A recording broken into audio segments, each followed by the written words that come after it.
माँ तो माँ ही होती है। नमस्ते दोस्तों, मेरा नाम संगीता है और यहाँ मैं बहुत सारी कहानियां लेकर आती हूँ। तो आज जो मैं आपको कहानी सुनाऊंगी माँ बेटे की इमोशनल कहानी है। तो चलिए दोस्तों, देरी ना करते हुए स्टार्ट करती हूँ कहानी। एक 9 साल का लड़का अपनी माँ के साथ गांव में ही रहता था।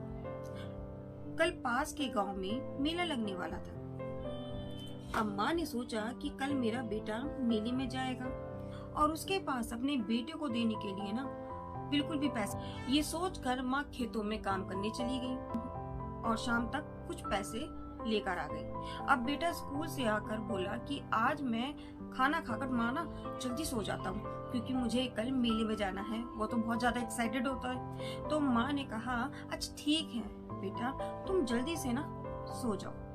लड़का सुबह जल्दी से उठ गया और माँ से बोला कि माँ मैं नहाने जा रहा हूँ, मेरे लिए ना नाश्ता तैयार रखना।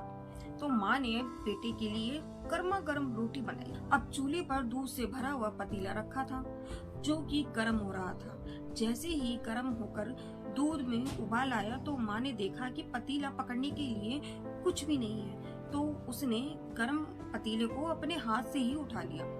माँ के हाथ जल गए। ये सब बेटा दूर से देख रहा था और उसने दूध और रोटी खाई और माँ ने अपने बेटे को मेले में खर्च करने के लिए 20 रुपए दिए और बोला कि बेटा इससे कुछ खा लेना। हाँ, इतना बोलकर वो बेटा अपने मेले चला गया। शाम को जब घर आया तो माँ ने पूछा कि बेटा तुमने मेले में क्या खाया था, क्या क्या देखा और क्या क्या खाया था। तो बेटा बोला, माँ आंखें बंद कर, मैं तेरे लिए ना कुछ लाया हूँ। माँ ने अपनी आंखें बंद की तो बेटे ने गर्म बर्तन उठाने के लिए चिमटा खरीदा।